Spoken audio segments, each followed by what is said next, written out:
ان حضرت صلی اللہ علیہ وآلہ وسلم نے فرمایا، اللہ تعالیٰ قیامت کے دن اسی طرح جیسے ہم دنیا میں جمع ہوتے ہیں مومنوں کو اکٹھا کرے گا۔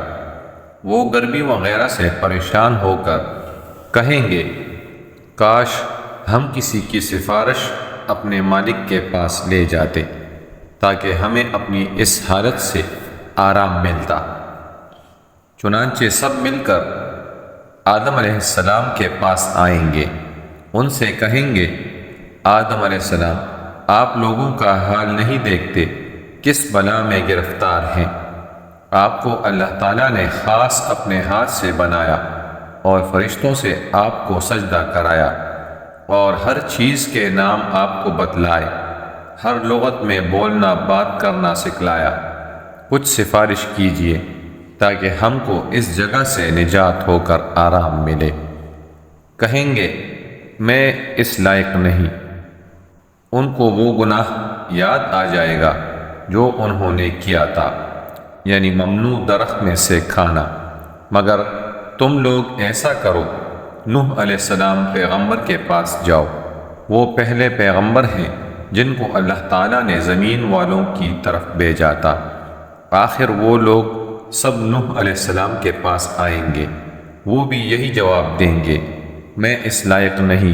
اپنی خطا جو انہوں نے دنیا میں کی تھی یاد کریں گے، کہیں گے، تم لوگ ایسا کرو، حضرت ابراہیم علیہ السلام پیغمبر کے پاس جاؤ جو اللہ کے خلیل ہیں، ان کے پاس جائیں گے، وہ بھی اپنی خطائیں یاد کر کے کہیں گے، میں اس لائق نہیں۔ تم حضرت موسیٰ علیہ السلام پیغمبر کے پاس جاؤ، اللہ نے ان کو تورات عنایت فرمائی، ان سے بول کر باتیں کی۔ یہ لوگ موسیٰ علیہ السلام کے پاس آئیں گے، وہ بھی یہی کہیں گے، میں اس لائق نہیں۔ اپنی خطا جو انہوں نے دنیا میں کی تھی یاد کریں گے، مگر تم ایسا کرو، عیسیٰ پیغمبر کے پاس جاؤ، وہ اللہ کے بندے، اس کے رسول، اس کے خاص کلمہ اور خاص روح ہیں۔ یہ لوگ عیسیٰ علیہ السلام کے پاس آئیں گے، وہ کہیں گے، میں اس لائق نہیں۔ تم ایسا کرو، محمد صلی اللہ علیہ وآلہ وسلم کے پاس جاؤ، وہ اللہ کے ایسے بندے ہیں جن کی اگلی پچھلی خطائیں سب بخش دی گئی ہیں۔ آخر یہ سب لوگ جمع ہو کر میرے پاس آئیں گے، میں چلوں گا اور اپنے پروردگار کی بارگاہ میں حاضر ہونے کی اجازت مانگوں گا۔ مجھ کو اجازت ملے گی، میں اپنے پروردگار کو دیکھتے ہی سجدے میں گر پڑوں گا، اور جب تک اس کو منظور ہے وہ مجھ کو سجدے ہی میں پڑا رہنے دے گا۔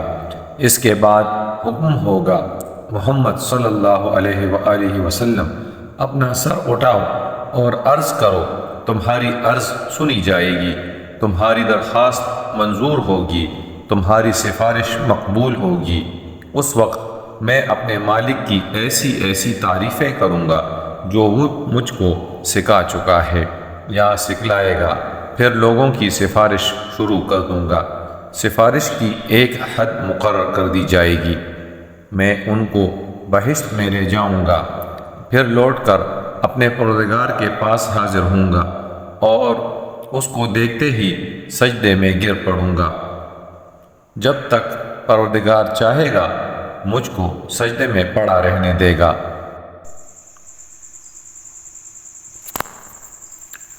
اس کے بعد ارشاد ہوگا، محمد صلی اللہ علیہ وآلہ وسلم، اپنا سر اٹھاؤ، جو تم کہو گے سنا جائے گا اور سفارش کرو گے تو قبول ہوگی۔ پھر میں اپنے پروردگار کی ایسی تعریفیں کروں گا جو اللہ نے مجھ کو سکھلائیں یا سکھلائے گا۔ اس کے بعد سفارش کر دوں گا، لیکن سفارش کی ایک حد مقرر کر دی جائے گی، میں ان کو بہشت میں لے جاؤں گا، پھر لوٹ کر اپنے پروردگار کے پاس حاضر ہوں گا، اس کو دیکھتے ہی سجدے میں گر پڑوں گا، جب تک پروردگار چاہے گا مجھ کو سجدے میں پڑا رہنے دے گا۔ اس کے بعد ارشاد ہوگا، محمد صلی اللہ علیہ وآلہ وسلم، اپنا سر اٹھاؤ، جو تم کہو گے سنا جائے گا اور سفارش کرو گے تو قبول ہوگی۔ پھر میں اپنے پروردگار کی ایسی تعریفیں کروں گا جو اللہ نے مجھ کو سکھلائی یا سکھلائے گا۔ اس کے بعد سفارش شروع کر دوں گا، لیکن سفارش کی ایک حد مقرر کر دی جائے گی۔ میں ان کو بہشت میں لے جاؤں گا، پھر لوٹ کر اپنے پروردگار کے پاس حاضر ہوں گا۔ عرض کروں گا، یا پاک پروردگار، اب تو دوزخ میں ایسے ہی لوگ رہ گئے ہیں جو قرآن کے بموجب دوزخ ہی میں ہمیشہ رہنے کے لائق ہیں، یعنی کافر اور مشرک۔ حضرت انس رضی اللہ عنہ نے کہا، ان حضرت صلی اللہ علیہ وآلہ وسلم نے فرمایا، دوزخ سے وہ لوگ نکال لیے جائیں گے جنہوں نے دنیا میں لا الہ الا اللہ کہا ہوگا اور ان کے دل میں ایک جو برابر ایمان ہوگا۔ پھر وہ لوگ بھی نکال لیے جائیں گے جنہوں نے لا الہ الا اللہ کہا ہوگا اور ان کے دل میں گیہوں برابر ایمان ہوگا، گیہوں جو سے چھوٹا ہوتا ہے۔ پھر وہ بھی نکال لیے جائیں گے جنہوں نے لا الہ الا اللہ کہا ہوگا اور ان کے دل میں چیونٹی برابر یا بھنگے برابر ایمان ہوگا۔ صحیح بخاری حدیث نمبر 7410۔